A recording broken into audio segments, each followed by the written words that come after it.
Selamat malam.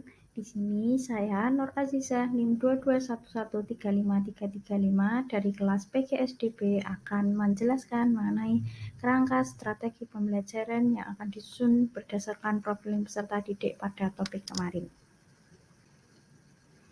Nah, untuk menerapkan kerangka strategi itu, kita bisa menggunakan beberapa pendekatan. Yang pertama adalah pembelajaran berdiferensiasi, atau dalam bahasa Inggris disingkat DAP. Kemudian yang kedua adalah pendidikan tangga budaya. Kemudian yang ketiga adalah pengajaran sesuai level atau teaching at the right level, disingkat dengan TARL. Nah, yang pertama yaitu developmentally appropriate practice atau disingkat DAP. Nah, DAP ini adalah pendidikan yang sesuai dengan tahap perkembangan anak. Nah, dalam pendidikan Indonesia, DAP ini dikenal dengan pembelajaran berdiferensiasi. Nah, pembelajaran berdiferensiasi ini merupakan pembelajaran yang menyesuaikan setiap kebutuhan peserta didik. Nah, karena kebutuhan peserta didik, karakteristik peserta didik itu berbeda-beda, maka harus dilakukan diferensiasi itu. Nah, ada 3 cara diferensiasi. Yang pertama diferensiasi konten, yang kedua diferensiasi proses, dan yang ketiga diferensiasi produk. Diferensiasi konten itu bisa berupa bahan ajar, alat pembelajaran, media pembelajaran. Nah, kemudian diferensiasi proses ini bisa berupa kegiatan yang bervariasi, dan diferensiasi produk ini bisa berupa hasil-hasil yang dihasilkan oleh siswa, hasil karya siswa seperti itu. Yang kedua yaitu culturally responsive pedagogy, atau dalam bahasa Indonesianya disebut pendidikan tanggap budaya. Nah, di pendidikan tanggap budaya ini, pendidikan itu membantu siswa menerima dan memperkokoh identitas budayanya. Jadi, siswa itu tidak cuma hanya mengenal, hanya mengetahui, tapi juga memperdalam dan menanamkan budaya tersebut sebagai identitas dirinya, seperti itu. Nah, contohnya kalau di Daerah Istimewa Yogyakarta itu ada berbagai budaya, baik itu berbentuk kesenian ataupun nilai-nilai yang dijunjung dalam suatu daerah. Nah, nilai-nilai tersebut ataupun budaya-budaya yang berbentuk kesenian atau lain-lain tersebut bisa ditanamkan dalam pembelajaran. Nah, dalam kurikulum Merdeka, pendidikan tanggap budaya ini bisa melalui profil pelajar Pancasila. Kemudian yang ketiga adalah pengajaran sesuai level atau teaching at the right level yang disingkat TARL. Nah, TARL ini merupakan pembelajaran yang disesuaikan dengan tingkat capaian peserta didik. Nah, penyesuaiannya ini berdasarkan kemampuan peserta didik. Jadi, peserta didik itu tidak dibagi berdasarkan kelas-kelas, tetapi berdasarkan tingkat capaian atau kemampuan dirinya. Jadi, peserta didik itu tidak pasti dalam satu kelas itu kemampuannya sama kan. Nah, jadi pendidikan ini atau peserta didik ini dibagi-bagi dalam kemampuan yang berbeda-beda seperti itu. Nah, itu tadi 3 pendekatan yang dapat diterapkan untuk menerapkan strategi yang sesuai dengan profiling peserta didik. Kemudian masuk kepada pertanyaan ruang kolaborasi yang pertama, yaitu apa yang dimaksud dengan teaching at the right level. Nah, TARL ini adalah pendekatan belajar yang tidak mengacu pada tingkatan kelas, tapi mengacunya pada tingkatan kemampuan atau tingkatan capaian siswa. Nah, untuk mengetahui capaian siswa ini bisa diukur dengan kemampuan awalnya, atau kalau di kurikulum saat ini itu dengan asesmen diagnostik seperti itu. Nah, nanti di kurikulum ini itu peserta didik tidak berdasarkan kelas, tapi berdasarkan kemampuan yang diwujudkan dalam fase. Kemudian pertanyaan yang kedua, yaitu mengapa capaian pembelajaran itu dirumuskan per fase. Nah, capaian pembelajaran ini dirumuskan per fase agar peserta didik itu dapat memiliki waktu yang lebih memadai, lebih panjang dalam menguasai suatu kompetensi. Nah, kalau sebelumnya itu KIKD itu ada di kelas dan itu durasinya hanya 1 tahun. Nah, untuk saat ini tuh pakainya fase.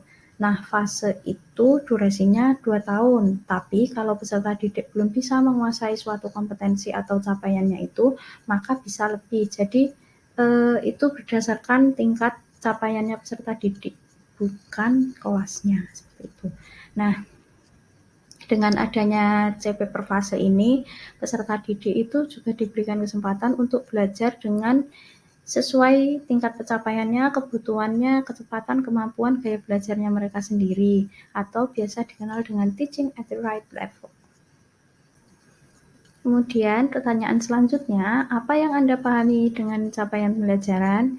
Nah, capaian pembelajaran itu kompetensi pembelajaran yang harus dicapai peserta didik pada setiap tahap perkembangan peserta didik untuk setiap mapel pada satuan pendidikan dasar maupun menengah. Nah, dapat dilihat dari pengertian ini bahwa CP itu bukan berdasarkan kelasnya, tetapi berdasarkan setiap tahap perkembangan peserta didik, seperti itu. Kemudian untuk penyusunan CP per fase itu merupakan upaya penyederhanaan sehingga peserta didik dapat memiliki waktu yang memadai dalam menguasai kompetensi. Nah, CP ini dituliskan dalam bentuk paragraf dan dalam paragraf tersebut itu sudah mencakup aspek sikap, pengetahuan, maupun keterampilan. Nah, kemudian untuk pertanyaan yang selanjutnya, yaitu mengapa perlu capaian pembelajaran? Nah, capaian pembelajaran itu diperlukan untuk mengidentifikasi tujuan belajar yang lebih terukur. Jadi, dengan adanya CP ini, tujuan belajar itu dapat diukur apakah peserta didik sudah dapat mencapainya atau belum. Nah, capaian pembelajaran ini juga digunakan untuk menentukan tingkat kerangka kualifikasi, menerapkan standar kualifikasi, menjelaskan program dan kursus, mengarahkan kurikulum, dan menentukan penilaian. Jadi, CP ini itu tidak hanya sekedar untuk mengukur kemampuan peserta didik saja, tetapi juga untuk mengetahui standar kualifikasi, kursus dan kurikulum atau di dalamnya bisa terdapat materi dan juga tentu saja menentukan penilaiannya karena terkait dengan tujuan pembelajaran. Pertanyaan selanjutnya adalah apa yang dimaksud menyesuaikan pembelajaran dengan situasi dan lingkungan belajar yang ada? Nah, menyesuaikan pembelajaran dengan situasi dan lingkungan belajar yang ada, artinya itu guru harus memperhatikan berbagai seluk pembelajaran, misalnya model, metode, media, pendekatan yang disesuaikan dengan karakteristik, kemampuan, dan kondisi lingkungan peserta didik. Nah, kondisi-kondisi atau situasi ini, lingkungan belajar ini dapat diwujudkan, dibentuk dalam beragam kondisi mental dan psikologis anak, termasuk ciri-cirinya, karakteristiknya, perkembangannya. Kemudian bisa juga lokasi fisik, yaitu lingkungan belajar secara fisik seperti ruang kelas, kemudian konteks dan budaya. Nah, pertanyaan selanjutnya adalah apa itu capaian pembelajaran setiap fase? Nah, CP setiap fase adalah capaian pembelajaran yang harus dicapai siswa atau murid atau peserta didik yang disesuaikan dengan karakteristik, potensi, serta kebutuhannya. Diingat kembali bahwa CP per fase dalam fase itu tidak berdasarkan kelas atau tingkatan kelas, tetapi berdasarkan tingkat capaian peserta didik. Nah, CP setiap fase ini juga bisa didefinisikan sebagai target yang harus dicapai oleh peserta didik dalam setiap fasenya. Nah, fase ini berbeda dengan kelas, jadi bisa saja dalam satu kelas itu ada anak yang berbeda-beda fase. Misalnya anak kelas 3 itu kan seharusnya sudah memasuki fase B, tapi mungkin saja ada beberapa peserta didik yang belum dapat mencapai fase sebelumnya, yaitu fase A, sehingga peserta didik di kelas 3 itu bisa saja ada di dalam fase A, seperti itu.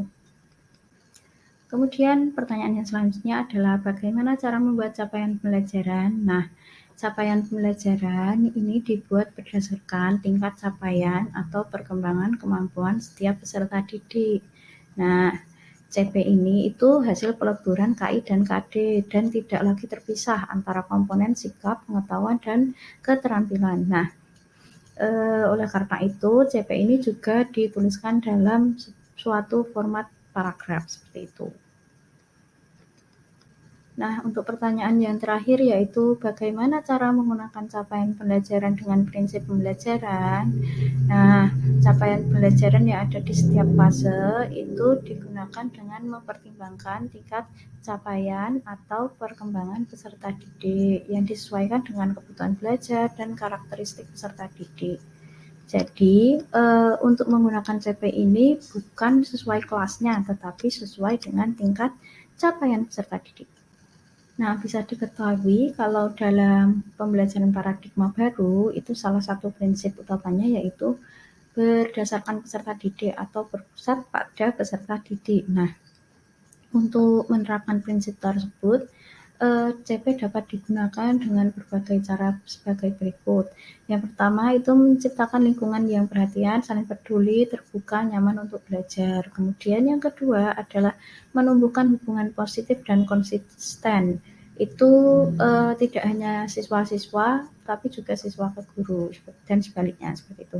Kemudian yang ketiga adalah menciptakan kebiasaan saling menghargai dalam ruang kelas, baik itu dari guru maupun peserta. Kemudian cara yang keempat adalah memberikan peserta didik itu kesempatan untuk bermain bersama, mengerjakan tugas dalam kelompok kecil, berbicara dengan teman-temannya maupun orang dewasa. Jadi tidak melulu hanya mengerjakan tugas menulis seperti itu. Kemudian yang kelima, lingkungan belajar itu harus mempunyai tempat untuk dapat bergerak dan beraktivitas dengan leluasa, tetapi dengan batasan tertentu. Kemudian yang keenam, itu memberikan anak keleluasaan untuk belajar dengan berbagai cara, tetapi tetap dengan menyediakan kegiatan yang terjadwal dan rutin. Jadi walaupun ada keleluasaan, tetapi juga ada jadwal-jadwal atau kegiatan rutin yang tetap membatasi atau merangkum kegiatan yang lain seperti itu. Kemudian cara yang ketujuh yaitu menggunakan metode mengajar yang tepat. Metode mengajar ini disesuaikan dengan karakteristik peserta didik atau gaya belajarnya. Nah, kemudian yang kedelapan itu menciptakan lingkungan yang tanggap akan kebutuhan anak dan merangsang kecerdasan.